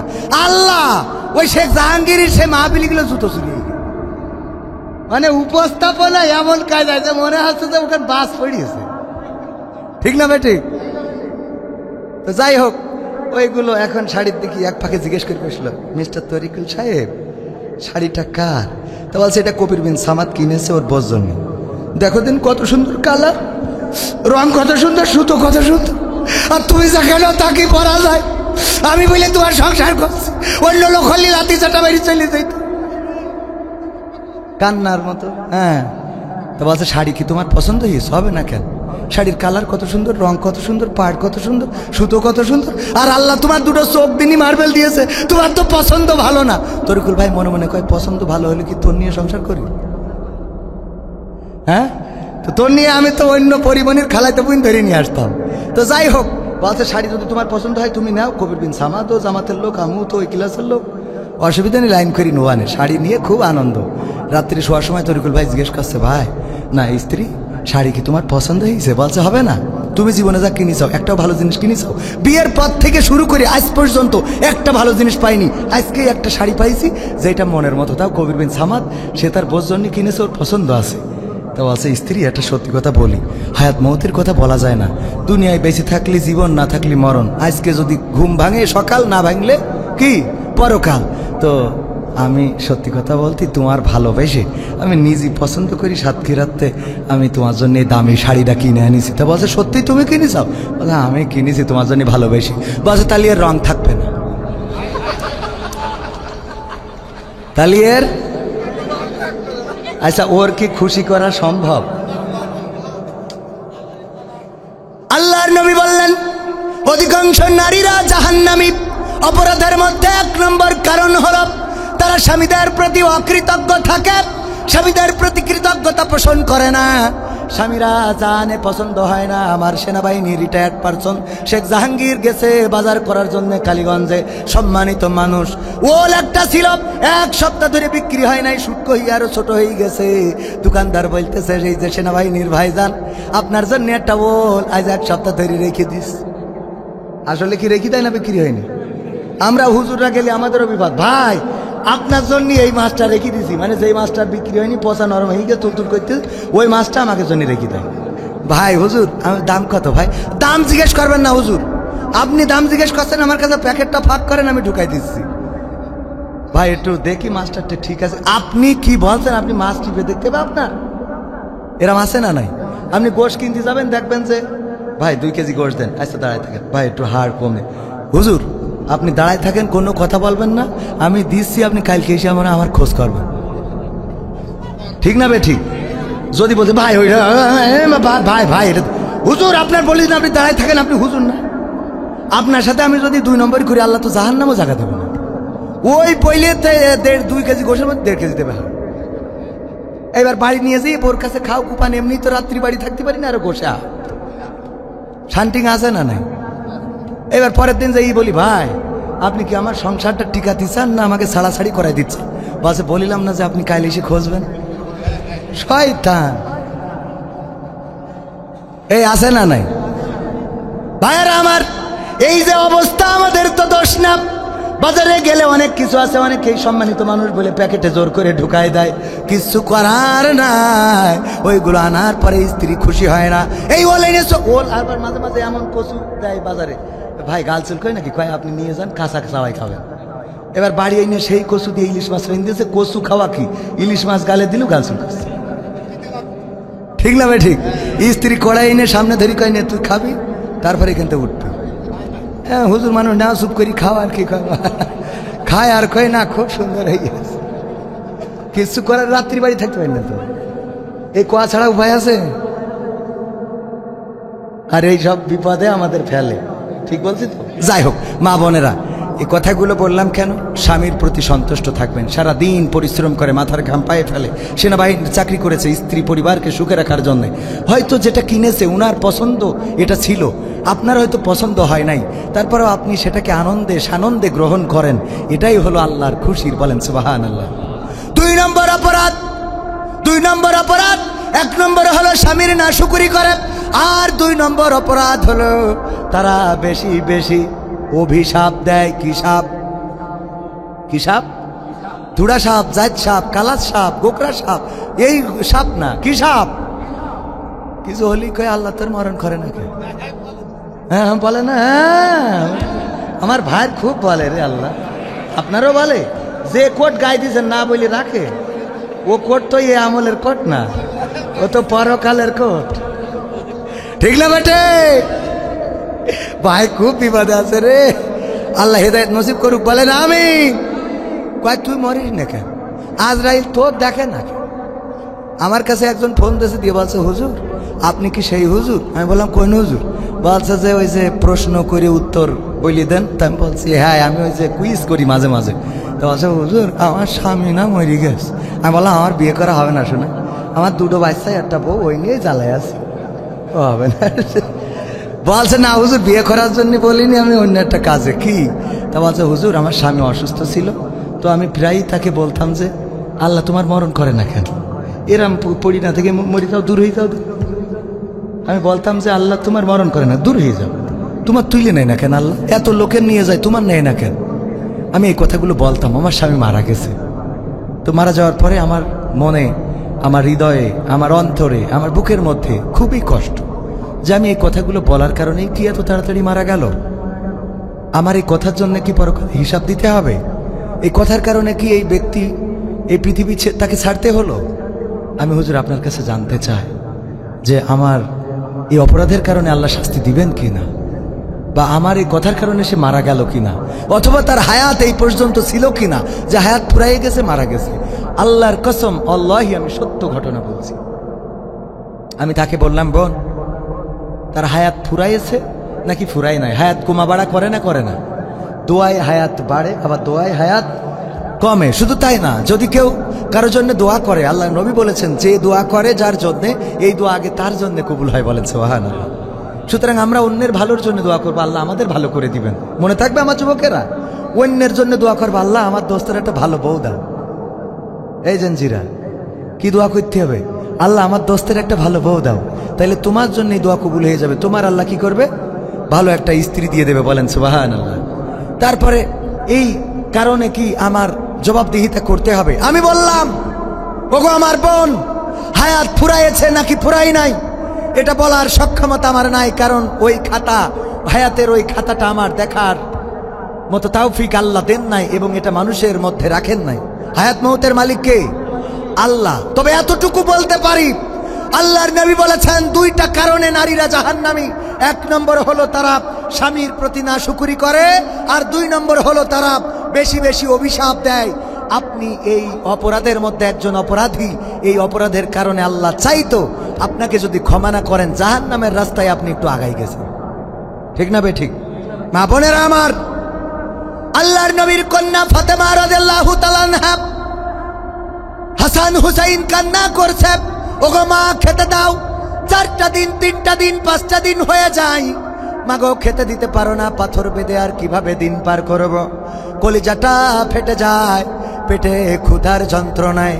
আহারে এই ক্ষুধায় পাথর বেঁধেছি, পেটটা পিঠের সাথে লেগে গেছে, ওগো মা একটু কি খাবারের ব্যবস্থা করা যায় না?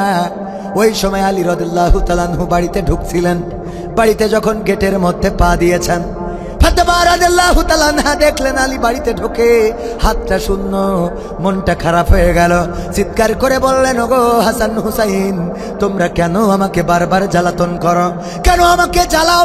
কেন আমাকে ডিস্টার্ব করো? তোমরা তোমাদের বাবাকে কেন বলতে পারো না? তোমাদের বাবাকে কেন খাবার আনতে বলতে পারো না? তোমাদের বাবা কেন তোমাদের খেতে দিতে পারে না? তোমাদের বাবাকে বলো আমার কাছে বারবার ডিস্টার্ব করবা না, বিরক্ত করবা না। এই কথা শোনার পরে আলী রাদিয়াল্লাহু তাআলা আনহু ওই গেট থেকে বের হয়ে গেলেন, বাড়ির মধ্যে ঢোকে নাই। কিছুক্ষণ পরে ফাতেমা বললেন, ওগো হাসান হুসাইন, তোমাদের বাবা দেখছিলাম বাড়িতে ঢুকছিল, কোথায় গেল? ওগো মা, যখন আপনি আমাদের ধমক দিচ্ছিলেন যে তোমরা কেন আমাকে বারবার খাবারের জন্য আমাকে পীড়া দাও, আমাকে যন্ত্রণা দাও, তোমাদের খাবার আমি কোথা থেকে এনে দেব? আজ 3 দিন 5 দিন হয়ে গেল তোমাদের খাবার দিতে পারি না, তোমাদের বাবাকে কেন বলো না?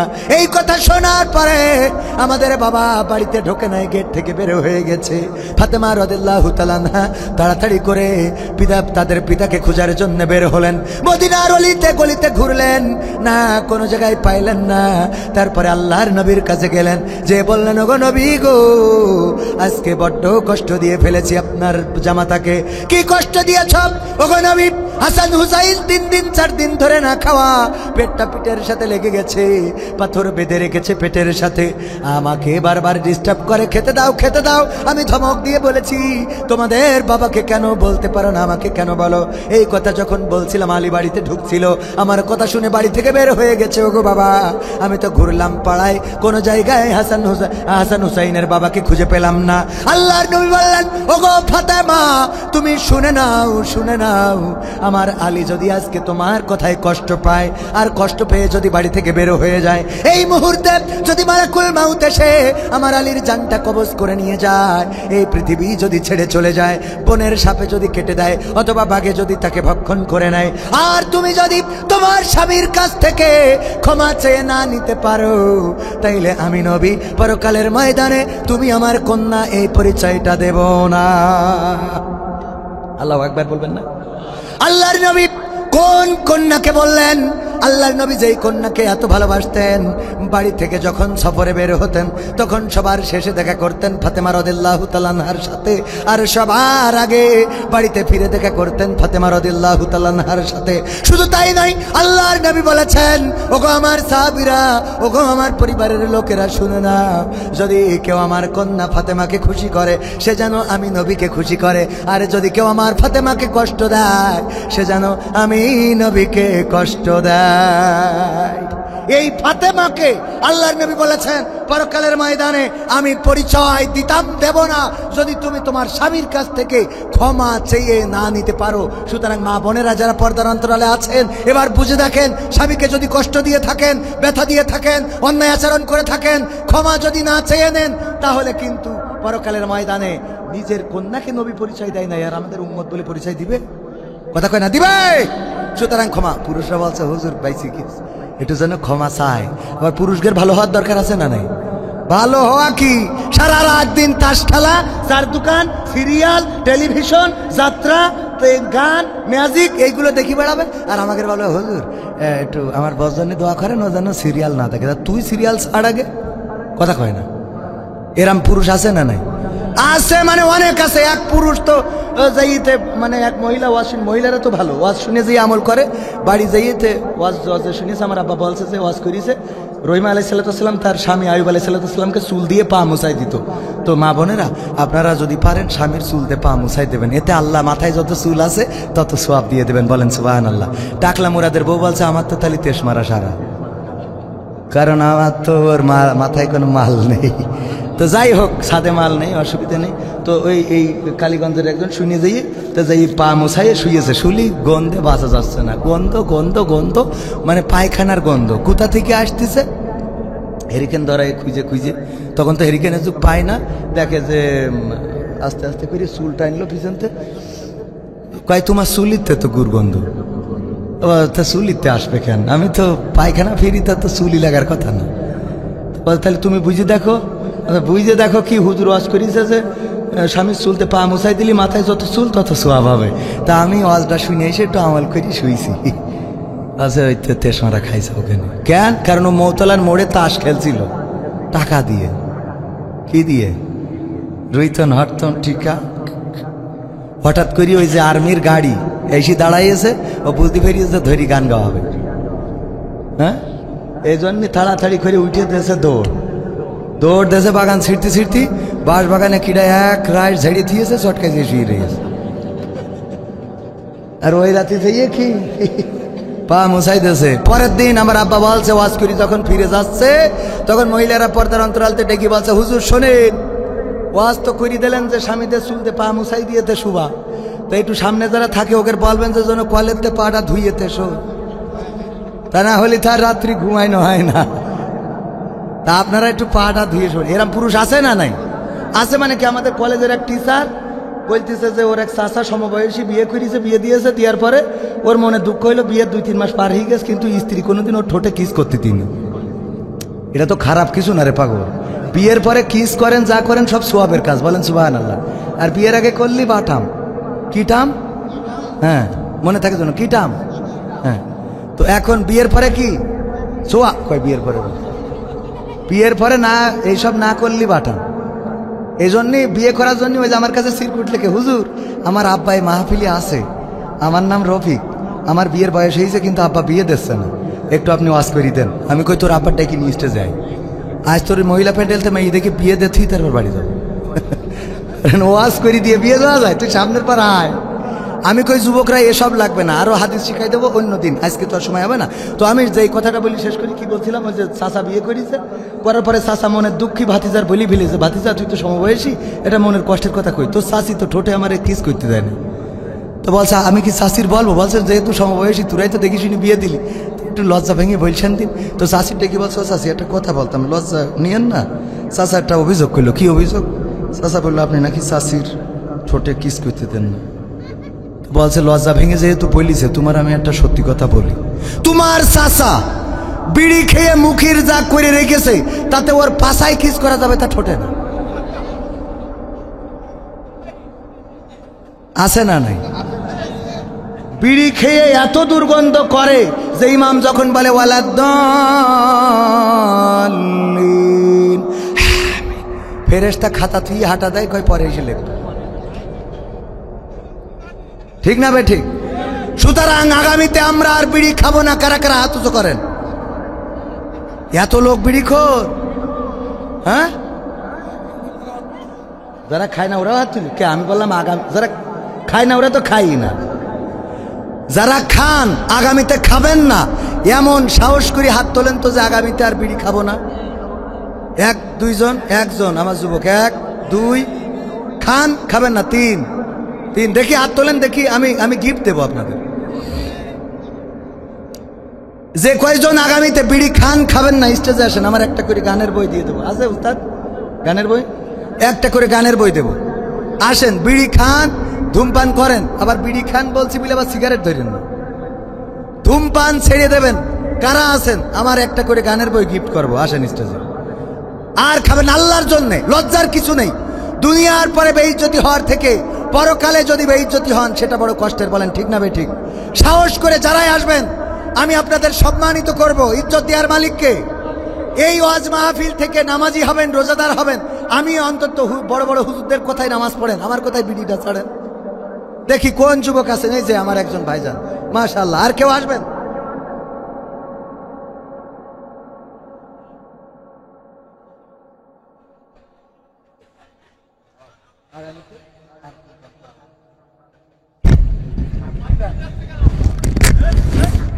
আলহামদুলিল্লাহ বলেন, আলহামদুলিল্লাহ। আর কেউ যদি আসেন, ধূমপান করবেন না আমার যুবক জেনজিরা, যারা ধূমপান করে গোপনে লাইট ঢুকা দিয়ে শুরু করে। হ্যাঁ, না না আছে, কেউ আছে আসবে, আমার বই দেব একটা করে। আসেন কেউ যদি থাকেন। কি মাইকালা ভাই বিড়ি ছেড়ে দেবেন? ও ছাড়বে না, ও খান না, তা ভালো। আর কেউ সাহস নেই? সাহস হবে না? আল্লাহ সম্মানিত করবেন। আপনি যদি আজকে ধূমপান করা ছেড়ে দেন, আপনার স্ত্রী যে কি খুশি হবে। আপনি যদি ওর কোনো অধিকার পালনে ব্যর্থ হন, তারপরে ও বলবে আজকে তুমি বিড়ি খাওয়া ছেড়ে দিয়েছো, আলহামদুলিল্লাহ, পরকালে জান্নাতের জন্য একসাথে থাকতে পারি। আরেকজন আসছে, মাশাআল্লাহ মাশাআল্লাহ। আল্লাহ, এইগুলোই আমাদের মাহফিলের সফলতা। আমার সঙ্গীতের বই 100টারও বেশি সঙ্গীত লেখা। আরেকটা গান আমি শোনাবো, গণতন্ত্রের গান, শুনবেন না? গণতন্ত্রের গান শোনার জন্য আমার জাঞ্চিরা বসে আছে, আমি ওদেরকে শোনাবো, আমার যুবকেরা। হ্যাঁ, আরেকজন ভাই সাহস করেছেন আল্লাহর জন্যে, আমার জন্য নয়, আল্লাহর জন্যে। আপনি ধূমপান ছেড়ে দিলে অপচয় বাঁচালেন, হারাম কাজ ছেড়ে দিলেন, আপনি আপনার সন্তানের জন্য টাকা বাঁচালেন, পরিবারের জন্য বাঁচালেন, এবং আপনার স্ত্রীকে দুর্গন্ধ থেকে বাঁচিয়ে দিলেন। মাশাআল্লাহ মাশাআল্লাহ।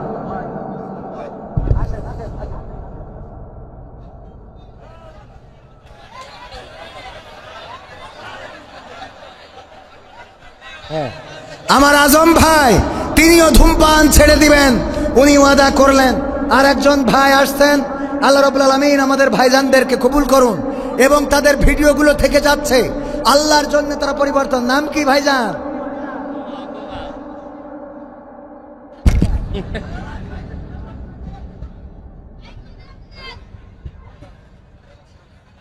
মুখে হাত দেখান। হ্যাঁ ঠিক আছে। হ্যাঁ আলহামদুলিল্লাহ, আলহামদুলিল্লাহ, আলহামদুলিল্লাহ, আল্লাহ কবুল করুন, বলেন আমিন। দেখেন একজন বোবাও সে শপথ করলো, আর আপনাদের যাদের জবান আছে আর যারা সাহস করে আসেন নাই, এই সাহসটা আপনারা যদি কষ্টের মনে করেন, আল্লাহ নবীর কাছে একজন নারী আসলেন, এসে বললেন, আল্লাহ নবী আমি জেনা করেছি, আমাকে শাস্তি দেন। ঘটনাটা জানেন কিনা? আল্লাহ নবী বললেন, তুমি জেনা করার পরে কি গর্ভবতী হয়েছো? আল্লাহ রাসূলকে বললেন যে আমি গর্ভবতী হয়েছি। আল্লাহ রাসূল বললেন, ওই বাচ্চা যতদিন পৃথিবীতে না আসবে ততদিন তোমারে শাস্তি, তোমার সঙ্গে সার করা যাবে। চলে গেল মহিলাটা, বাচ্চা হলো, বাচ্চা হওয়ার পরে নিয়ে আসলেন, আল্লাহ রাসূলকে বললেন, রাসূল আমাকে এবার শাস্তি দেন, দেখেন আমার বাচ্চা পৃথিবীতে ভূমিষ্ঠ হয়েছে।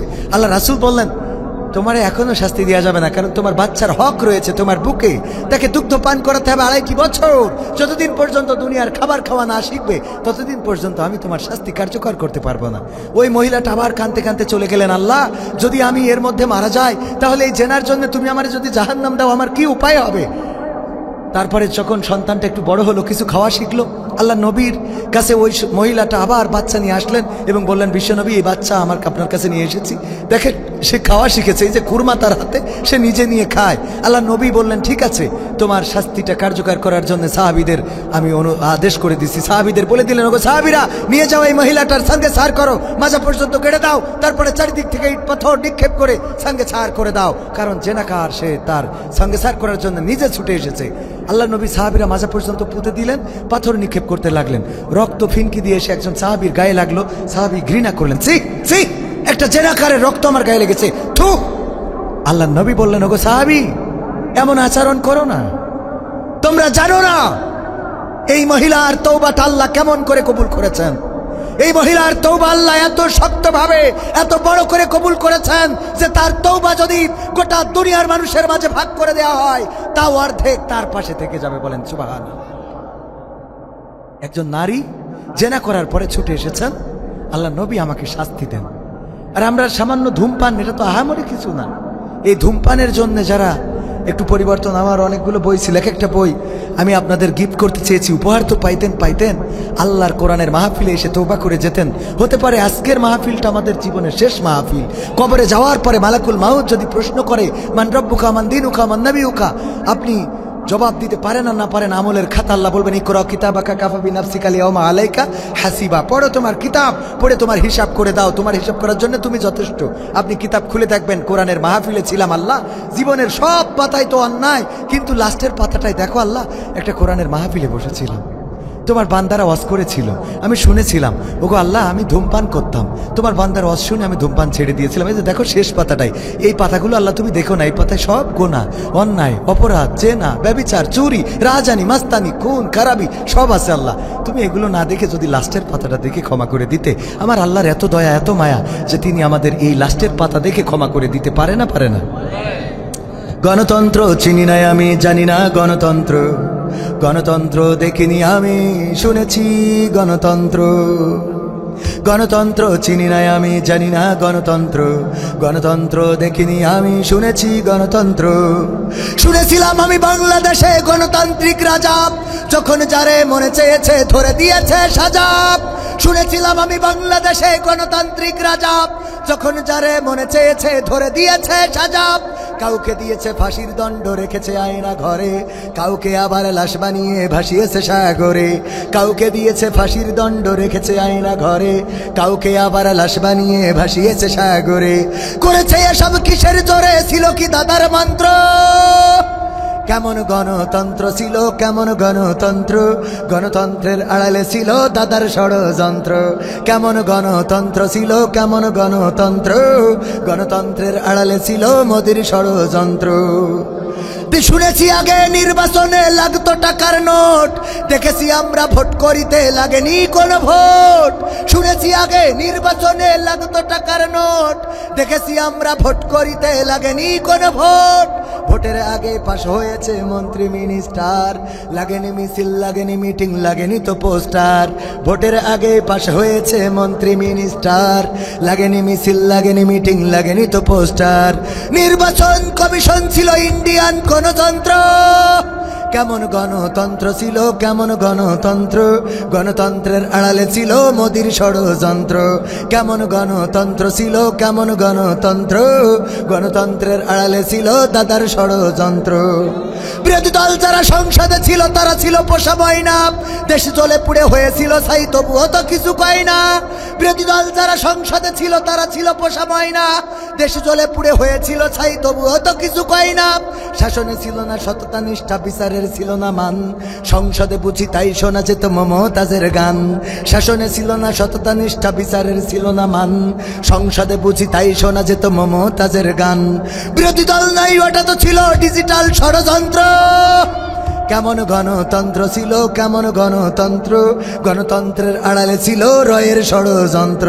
কেমন গণতন্ত্র ছিল কেমন গণতন্ত্র, গণতন্ত্রের আড়ালে ছিল দাদার ষড়যন্ত্র।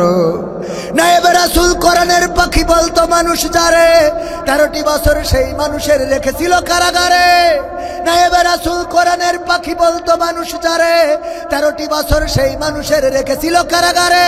দিনের কথা বলতে গেলেই করতো গ্রেফতার, ইসলামী বই কোরআন হাদিস করতো যে উদ্ধার। দিনের কথা বলতে গেলেই করতো গ্রেফতার, ইসলামী বই কোরআন হাদিস করতো যে উদ্ধার। এসবে নাকি থাকতো লেখা নাশকতার মন্ত্র, কেমন গণতন্ত্র ছিল কেমন গণতন্ত্র, গণতন্ত্রের আড়ালে ছিল দাদার ষড়যন্ত্র। কেমন গণতন্ত্র ছিল কেমন গণতন্ত্র, গণতন্ত্রের আড়ালে ছিল মোদির ষড়যন্ত্র। তুমি যার লাগিয়া এমবি ভরো তার তো বাটন ফোন। ওরে কেমন করে বুঝবে গোসে কেমন করে বুঝবে গোসে, ডিজিটাল তোর মন যুবক যার লাগিয়া, ও জানজি যার লাগিয়া এমবি ভরো তার তো বাটন ফোন। মেসেজ দিলে সিন করে না, দেয় না তো রিপ্লাই, ভিডিও কলে বলবা কথা ক্যামেরা তার নাই রে, ক্যামেরা তার নাই। মেসেজ দিলে সিন করে না, দেয় না তো রিপ্লাই, ভিডিও কলে বলবা কথা ক্যামেরা তার নাই রে, ক্যামেরা তার নাই। ওরে ডিজিটাল এই যুগ জামানাই, ও জানছি ডিজিটাল এই যুগ জামানাই, অ্যানালগ তার মন। তুমি যার লাগিয়া তুমি যার লাগিয়া এমবি ভরো তার তো বাটন ফোন। প্রেম প্রীতি ভালোবাসা বিয়ের আগে নয়, ঠিক না বে ঠিক? বলো ঠিক না বে ঠিক? প্রেম প্রীতি ভালোবাসা বিয়ের আগে নয়। মনের মধ্যে রাখো যুবক আল্লাহ তাআলার ভয় রে, পরকালের ভয়। প্রেম প্রীতি ভালোবাসা বিয়ের আগে নয়, মনের মধ্যে রাখতে হবে আল্লাহ তাআলার ভয় রে, পরকালের ভয়। ওরে তবেই তুমি মুক্তি পাবা, তবেই তুমি মুক্তি পাবা দোজখের আগুন। তুমি যার লাগিয়া তুমি যার লাগিয়া এমবি ভরো তার তো বাটন। কোন মেয়ের পিছনে না ঘুরে আর মেয়েরা কোন ছেলের পিছনে না ঘুরে, যদি আল্লাহর পিছনে ঘুরতে পারো, মেয়েদের জন্য ভালো স্বামী আর ছেলেদের জন্য ভালো স্ত্রীর ব্যবস্থা করে দিবেন কে? আল্লাহ রাব্বুল আলামিন দায়িত্ব নিয়ে নেবেন, ভালো স্বামী ভালো স্ত্রী করে দিবেন। সুতরাং ভালো স্বামী স্ত্রীর জন্য কারো পিছনে ঘোরার দরকার নাই। দয়া করে আল্লাহর কাছে সিজদায় নত হবেন, আল্লাহর কাছে মাথাটা নত করে দিবেন। আল্লাহ রাব্বুল আলামিন আপনার জন্য যেটা কল্যাণ সেটা দান করে দিবেন। বলেন সুবহানাল্লাহ। গুরু কি জন্য গুরু রবীন্দ্রনাথ কি বলেছেন জানো? গুরু বলেছেন যেখানে দেখিবে সুন্দরী নারী সেখানে ছুড়িবে পানি। বলা তো চাই না, ময়দার মধ্যেও পেয়ে যেতে পারো কয়লার খনি। শয়তান। রবীন্দ্রনাথ ঠাকুরের জন্য ভাবি আত্মহত্যা করেছে, তো ও তো ওইটাই বলবে যে পানি জানে জানে ছুটতে হবে। সবাইকে অনেক অনেক ধন্যবাদ।